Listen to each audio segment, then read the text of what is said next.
Сабал укунары телевидениесі жымға кешінде сезне кайнар сәламли. Нихаят, сентябрь безгә үзенең уңай ягы белән борылды. Көннәр җылынып, матурланды, кояш та көләчрәк карый. Бу исә без адәм балаларына көз фасылы белән хозурланырга мөмкинлек бирә. Ямьле көзге кичтә барыгызга да яхшы кәефләр теләп сезне районыбызда булган яңалык хәбәрләр белән таныштырырбыз.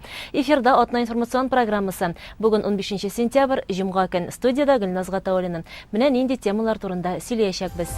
Алар һөнәрне кечкенәдән сайлый, әллүки бакчасы балалары радио һәм телевидениедә эшләүче апа-абыйларының эше белән танышты. Әй Озан, моңлы Озан районыбызның Түбән 3 Нарат авылында иман йорты ачылды. Дин юлында булган хатын-кызларны бүген нәрсә борчый? Район башлыгы һәм республикадан килгән дин әһелләре белән районыбыз абыстайлары киңәште. Районыбызда тагын бер мәчет ишекләрен ачты. Түбән 3 Нарат авылы халкы да моннан соң бар уңайлыклары булган якты, матур һәм изгелек таратучы иман йортына килеп йөриячәк. Әлфия Мөбәрәкова хәбәре. Түбән 3 Нарат авылы халкы Аллаһ йорты ачылуны бик зарыгып көтте. Юк, аның төзелеше озак бармады. 1 ел дигәндә авыл уртасында мәхәббәт мәчет бинасы төзелеп чыкты. Ә менә аның ачылышы бик күпләрнең күңелендә озак сакланыр әле. Авыл халкының бу бәйрәмен уртаклашырга Татарстан Республикасы Диния нәзарәтеннән мөфти Камил хәзрәт Самигуллин да килгән иде. Аллаһ насыйп итте. Бүген республикабызда яңа бер мәчет ачыла. Аллаһ йорты. İnqilabdan son bizim meşitlerimiz көп иде. Kimdir 7 mingə yakın meşitlerimiz var idi belki. Lakin 90-cı yıllardan alıp respublikamızda 24 meşit var idi. Yani Sovet çağından son respublikamızda var idi 24 meşit kaldı. Kazanımızda birden-bir mercani meşitimiz var idi. Bugün 1535 meşitimiz var. İki atnada bir yana meşit açtırabız cemaat. İki atnada bir. Yoluna Şama bilen 30 meşit açılar respublikamızda. Bu Allah'ın rahmeti. Allah bizge rahmet iter. Yani Allah bizge rahmet birmese bir nişlepte bulunur. Саба муниципаль районы башкарма комитеты рәисе урынбасары Тахир Шарафиев бәйрәмгә буш кул белән килмәгән. Менә бүген инде безнең районыбызда 67 авыл бар. Шушы 67 авылның ялгышмасам 52-сендә мәчет төзелде. Мәчетләр эшләп килә. Һәм аннан соң яңадан киләсе атна 16-сы көнне менә бүген 3 Наратта ачабыз. Киләсе атнаның 16-сы шимбә көнне ачабыз. Ишиле авылында яңадан бер мәчетне. Менә Камил хәзрәт әйтеп китте, күпме мәчетләр ачылган. Безнең районыбызда да күреп торасыз, һәр даим мәчетләр ачыла. Инде бүген бу авылга иман нуры иңә мин шуны гына әйтәсем килә. Авыл халкы бәла-каза, хәвеф-хәтерләр күрмичә, кайгы-хәсрәтләр күрмичә, матур гына итеп шушында яшәсеннәр. Бу бинаның, мәчет бинасының һәр даим азан тавышлары яңгырап торсын, һәм инде өлкәннәр дә, балалар да, яшьләр дә килеп шушында ислам гыйбадәтләрен үтәсеннәр иде, мәчет ябык тормасын иде дип сезгә әйтәсем килә. Бик зур рәхмәт моны төзеткән кешеләргә. Бүгенге көндә белгәнебезчә бюджет акчаларына мәчетләр төзелми бит инде. Авыл халкыннан җыелган акчага, аннан соң менә районна авыллардан килеп чыккан меценатларга шушындай спонсорлар ярдәме белән төзелә. Мин бик рәхмәтлемен шушы авылдан чыккан Илнур Басировичка, шушы бинаны аның командасына дип әйтик, шушы бинаны сакка бастырганнары өчен һәм кемнән бүгенге көндә монда ярдәм ителгән, шулай ук аларга да бик зур рәхмәтлемен. Мы до этой встречи узнали, что до революции тоже предположительно на этом месте стояла мечеть, что в советские времена ее использовали не по назначению, что потом она сгорела. Но вот в воле Всевышнего Аллаха вновь восторжествовала, и мы увидели дом Аллаха в этой прекрасной деревне. Это благо для каждого из вас, кто здесь проживает. И отсутствие мечети было здесь, это беда каждого из вас. Альхамдулилля, то, что нашлись люди, нашлись силы, нашлись финансы и смогли построить мечеть в этой деревне. Сейчас ни в коем случае не оставляйте азан, ни в коем случае не оставляйте намазы. Мечеть построить, кирпичное здание поставить, красиво приукрасить можно, но сейчас самый главный хизмат, самые главные усилия это на имаме, на хазрате этой мечети, который будет организовывать жизнедеятельность этой мечети. Бүген Соба районында 52 мәчет исәпләнә. Аларның барысында да җомга намазлары укыла. Сезнең авыл мәчетендә дә халык күп булсын. Ул һәр вакыт мәгърифәтле булсын диде районыбызның имам мөхтәсибе Айнур Әхмәтов. Алла рәхмәте булсын, шушы бинаны Аллаһ йортын төзеп, шушы авыл халкын bir бурычтан коткарган өчен төзүчеләргә Аллаһ рәхмәте булсын. Чөнки һәрбер авылда мәчет, әйтик, мәхәлләдә мәчет булырга тиеш. Ул мәхәлләдә булырга тиеш укыган имам, ул фарз кифая шикелле. Ул мәчетне тоту, шушы имамны тәрбияләү, карау да шушы авыл өстендә. Инде яңадан менә шушы көннән башлап инде мәчетләргә йөри башламасагыз, мәчетегездә туктап калыр. Шуңа күрә бүгеннән менә хәзер мәчет ачабыз, шунда кирип намазлар укыйбыз. Шушы көннән башлап менә шушы авылның иратлары, инде кемнәрнең мөмкинлеге бар, шушы мәчеткә йөри башлагыз. Мәчет ачу тантанасында һәркем Илнур Сабитовка зур рәхмәтләрен әйтә. Яхшылыгы җирдә ятмас егетнең диләр. Аның әнисе Рәйфә ханым Сабитова Казан шәһәреннән кайтып җиткән. Шушы авыл килене икән ул. Игелекле бала үстергән әни кеше белән сөйләшми кала алмадым. Инде ул кичкенәдән шулай дингә бирелеп үсте инде. Ул әле 1нче класска кергәнче укый башлаган инде гарәп телендә. Хәзер инде менә гомер буе шул Аллаһ Тәгаләнең рәхмәте белән аның тормышы да бик җайлы гына барды.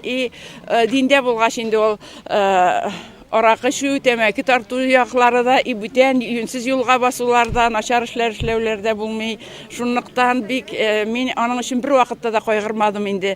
Һәр вакытта ул мине күңелемне күтәреп, һәр вакыт шатландырып кына яшәтте инде. Аңа Аллаһның рәхмәте булсын шушындый тәртипле булган өчен. Һәр вакытта да укыганда да яхшы гына укып, аңа укыганда 5-кә генә медаль белән бетерүе, даже гимназия иң ауыр гимназияда да директор гимназия әйтте, моңа бриллиант медалебез юк безнең, жаль, Илнурга без бриллиант медаль бирик дип. Шуңа күрә башта әйткәннәр яны моның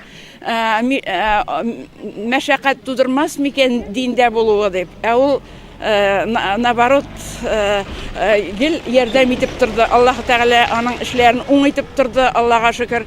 Кая гына барса да Аллаһ Тәгаләнең рәхмәтендә яшәде инде ул. Бүтән авыл кешесе иманлы булса, ул инде кибеткә дә керми, хәмер дә эчми. Һәммә кеше дә аннары бүтән кеше изгелеккә омтылып, һәрбер кеше яхшылык эшлим дип куанып, шатланып яши аннары. Мәчет төзү тарихы белән безне Илмира ханым Шакирова бик яхшылап таныштырды. Минем авыл халкына әйтәс килгән сүзем шул инде.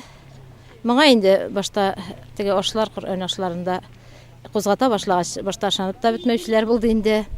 Шулай дагы Аллаһның рәхмәте белән миңа Давлиев Алмаз иң беренче киңәшләштек тә, әйдә мин әйтәм Алмаз дускаем. Аллага тапшырып, авыл гына мәчетсез тормасын, районда берничә генә авыллар калып барабыз без дип инде. Блоклар белән булыша алмассыңмы дидем. Ярар авылдаш, хәзер без аны ничек булса да оештырыбыз, узакламый блоклар кайтыр көтөрсең, размерларын үлчә дә җибәр диде. Хәзер мин аптырап калдым инде, үземдәген куркып та калдым әле мин бит инде, хатын-кыз шулай нәрсә булса дагы. Шулай итеп, әкренләп җир кагазлары буенча йөри башладым, Аллага тапшырып, Аллаһның рәхмәте белән аларында бик уңайлы хәл иттек. Ярар, җиңелчә генә без инде башта бурадан үзебез җиңелчә генә итеп эшләрбез дип, авыл халкы көче белән эшләрбез дип тотынган әйберебез безнең кайтып төште, безнең Казаннан Сабитов Илнур Басир улы, ул безнең шушы авылның онук. Шушында уйнап үскәннәр кичкенәдән. Аның двоюродной энеләре бар инде, 2 туган энеләре.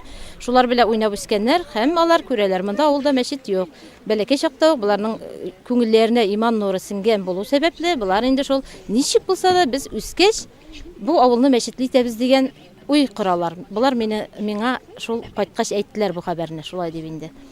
Ярар, сез моны бәләкәй итеп эшләмәгез, авыл кеше белән генә азапланмагыз, бик авыр булыр инде бу сезгә диде инде ул, дөрес.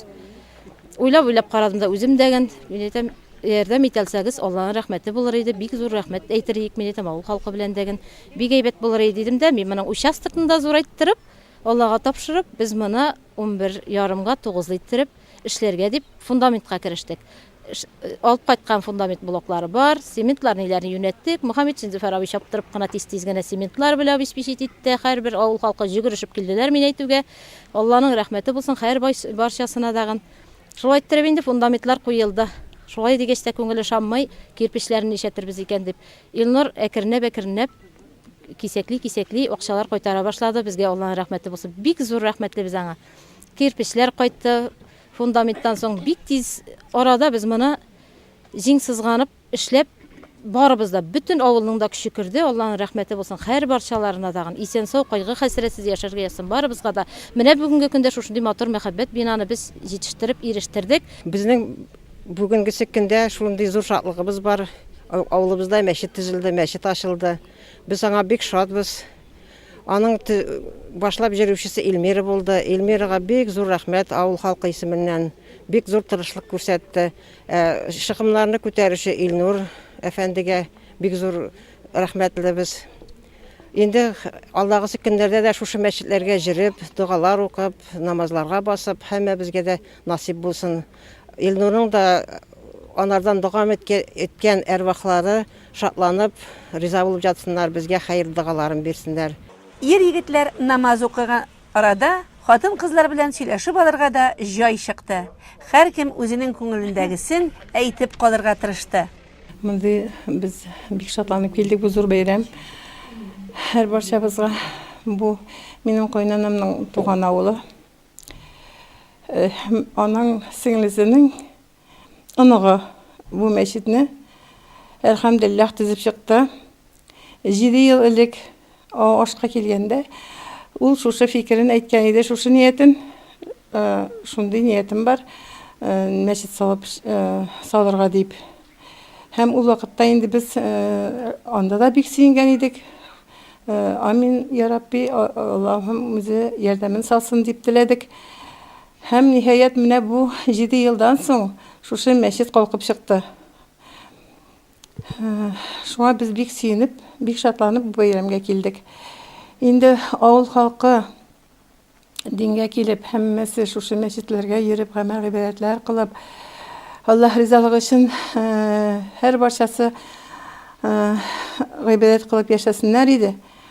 Балалар монда килеп белем алып, һәм бу авылда дин күтәрелеп, шатланып, сөенеп яшәргә насыйп итсен, я Раббым. Түбән Ишнарат авылы халкы бу бәйрәмдә мәчетле булуларына сөенеп, бик күпләргә рәхмәт укыдылар. Күккә ашкан озын манарадан азан яңгырый башлавы авыл халкыны бик тә сөендерә. Имамлык хезмәтен биредә тракторчы Нафис Шакиров башкарачак. Изге, дәрәҗәле, саваплы эштә уңышлар телибез үзенә. Мәчет төзелешенә зур ярдәм иткән Илнур Сабитов яшьтән үк дингә тартыла, дугалар өйрәнә, ураза тота. Бүген ул әтисенең авылында мәчет төзетүенә бик тә сөенә. Кичкенә булганда монда җәй көннәрен монда каникулга кайта идем. Көтүләргә чыгып, балалар булып су буйларында шул вакытта бер зур исәп бар иде мәчет төзергә. Иң кирәге авылда мәчеттә халык булуы. Мин авылдашларга сәламәтлек телим, дин юлында булыйк бергәләп. Бәйрәм кичкә кадәр дәвам итте. Авыл халкы ул көнне мул табын артында утырды, рәхәтләнеп ашады, эчте, пылау белән сыйланды. Дин юлында булган хатын-кызларны бүген нәрсә борчый? Район башлыгы Рәис Миннаханов һәм республикадан килгән дин әһелләре белән районыбыз абыстайлары шул хакта киңәште. Ул көнне Саба муниципаль район бинасының зур залына авыллардан абыстайлар җыелды. Ак яулыклы, динне алга сөрүче газиз апа-әбиләребез белән Саба муниципаль районы башлыгы Рәис Нургали улы Миннахановның бер очрашасы килеп йөргән булган. Әлеге очрашуга Казан каласыннан мәртәбәле кунаклар да килде. Сәйдә абыстай Аппакова, Татарстан Республикасы мөхтәриятендә Бөтен Россия мөселманнар оешмасы дәгъват шурасы җитәкчесе, Наилә Гайнанова, Татарстан Республикасы сәламәтлек саклау министрлыгының баш белгече, Җәлил хәзрәт Фазлыев, Татарстан Республикасының баш казые, Кадрия Идрисова, Бөтен дөнья мөселман хатын-кызларының ак калфак оешмасы рәисе. Казан кунаклары абыстайлар алдында дин, мәгърифәт, dini йолаларны кире кайтару, яшьләр арасында дөньяви һәм әхлаки мәсьәләләрне һәрвакыт алгы планга куеп сөйләшү, әти-әни, әби-бабай тәрбиясе, хатын-кызларга йөклелекне вакытында алда туктатуның никадәр зыянлы булуы һәм башка бик күп темаларны яктыртып чыгыш ясадылар. Бу очрашуда авыл җирлекләре башлыклары, район шифаханәсе табиблары, мәдәният һәм мәгариф ЗАГС бүлеге вәкилләре һәм район журналистлары катнашты. Рәис Нургалиевич мондый эчкерсез очрашуны алга таба да үткәрергә кирәклеге хакында искәртте.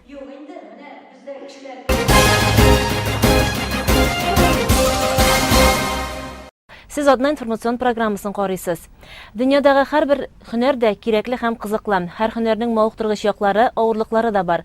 Балачакта үзенә җәлеп иткән һөнәр кайвакыт кешенең киләчәгендә билгеле. Гөлшат Галиәкбәрова әзерләгән сюжет. Балачактан ук төрле һөнәрләр, аларның үзенчәлекләре белән танышу бик тә кирәкле гамәл. Күбрәк һөнәрләр белән танышкан саен баланың күзаллавы киңәя. Мәктәп елларында ук ул үзенең кем булачагын күз алдына китерә. Билгеле бер һөнәрне сайлау максатын ул үз алдына куя. Андыйларга уку йортларын сайлауда җиңелрәк бирелә.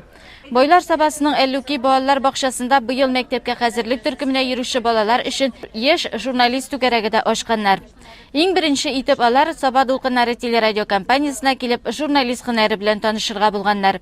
Тәрбияче апалары әйтүенчә, бу өлкәгә караган терминнар белән танышканнар, биредә эшләүчеләргә бирергә дигән сорауларны да алдан ук әзерләгәннәр. Балалар бу көнне бик дулкынланып көттеләр һәм менә без бүген биредә. Безнең әле бу икенче шөгылебез генә. Беренче шөгыльле без кыскача гына журналистика буенча фикер алышып үттек. Балалар бик кызыксынып бу эшкә алындылар. Аларга бик кызык. Без алар белән гәзиттә чыгарабыз дигән ой бар. Әллүки моңлыки дигән планда бар ул бездә. Тәрбияче апалары телерадио компанияга килгән шук. Аларда журналист һөнәренә карата кызыксыну уяталган. Балаларга айрыша ошаганы студиялар булды. Һәр нәрсәне үз күзләре белән күреп, тотып карау кыенсынуларны да җиңде. Аннары алар үзләрен журналистлар буларак сынап карадылар. Монсы кыенрак булып чыкты. Әзерләгән сораулар да онытылып китте, микрофон да тыңламый башлады. Ләкин балалар үз алларына куелган бурычларны үтәп, канәгать булып кайтып киттеләр. Һәм монда әле без тагын киләчәкбез дигән фикер белән саубуллаштылар. Юл хәрәкәте кагыйдәләрен төгәл үтәү юллардагы иминлекне тәэмин итә. Юл хәрәкәте иминлеге дәүләт автоинспекциясе бу уңайдан төрле операцияләр үткәрә. Юл хәрәкәтләрен булдырмау күп нәрсәгә бәйле. Юл хәрәкәте кагыйдәләрен төгәл үтәү исә иң беренче урында тора. 12-14 сентябрь көннәрендә юл хәрәкәтләре саны арту сәбәпле ЮХИДИ хезмәткәрләре тарафыннан тоннель кисәтү чарасы уздырылды. Рейдлар көндез дә төнлә дә үткәрелде. Чара кысаларында машина йөртүчеләрне масса күләм рәвештә юл хәрәкәте кагыйдәләрен тупас бозуга тикшерделәр. Айрыша автомобиль белән аек булмаган хәлдә идарә итүчеләр, машина йөртү таныклыгыннан башка йөртүчеләр һәм куркынычсызлык кайышын эләктермәүчеләр автоинспекторларның игътибар үзәгендә булды. Ә хәзер спорт яңалыкларына күзәтү. Узган атна ахырында Сабантуй ату комплексында спортинг дуплет ату буенча Россия Кубогының икенче этап ярышлары үтте. Ярышлар барышында спортчыларның рейтингын ачыклау, дөнья чемпионатында катнашу өчен кандидатлар сайлау, спортчыларның гына түгел, тренер һәм судьяларның һөнәри квалификацияларын күтәрү мәсьәләләре дә хәл ителде. Ярышта катнашучыларның географиясе да киң. Мәскәү, Ижевский, Екатеринбург, Курский, Орский, Шиләбе, Липецкий, Брянский өлкәләреннән йөзләп спортчы катнашты. Сабаның яшь мәргәннәре Зиля Батыршина, Инсаф Закиров, Камил Венгәраевлар да үз көчләрен сынап карадылар. Егетләр юниорлар төркемендә беренче, икенче урыннарны алды. Җиңүчеләр һәм призерларга кубок, грамота, медальләр тапшырылды. Аларны спортчыларга Саба районы башкарма комитеты җитәкчесе Равил Гасыймов, Татарстан Республикасы яшьләр эшләре һәм спорт министрлыгының бүлек җитәкчесе Раиф Вафин, якташыбыз Россиянең спорт мастеры Илдар Сафин һәм ярышларның баш хөкемдәре Дмитрий Романенков тапшырды. 9-10 сентябрь көннәрендә Лесхоз бистәсендә картинг буенча 15-нче Татарстан Республикасы беренчелеге булды. Ярышларда 100-дән артык спортчы көчләрен сынады. Ачылыш тантанасында Саба районы башкарма комитеты җитәкчесе Равил Гасыймов катнашты. Кийинки ярышлардан соң төрле класс буенча җиңүчеләр ачыкланды. Байлар Сабасының Торнадо клубында шөгыльләнүче Илнар Галимов пилот һәм 125 Аминский классында беренче урыннарны алды.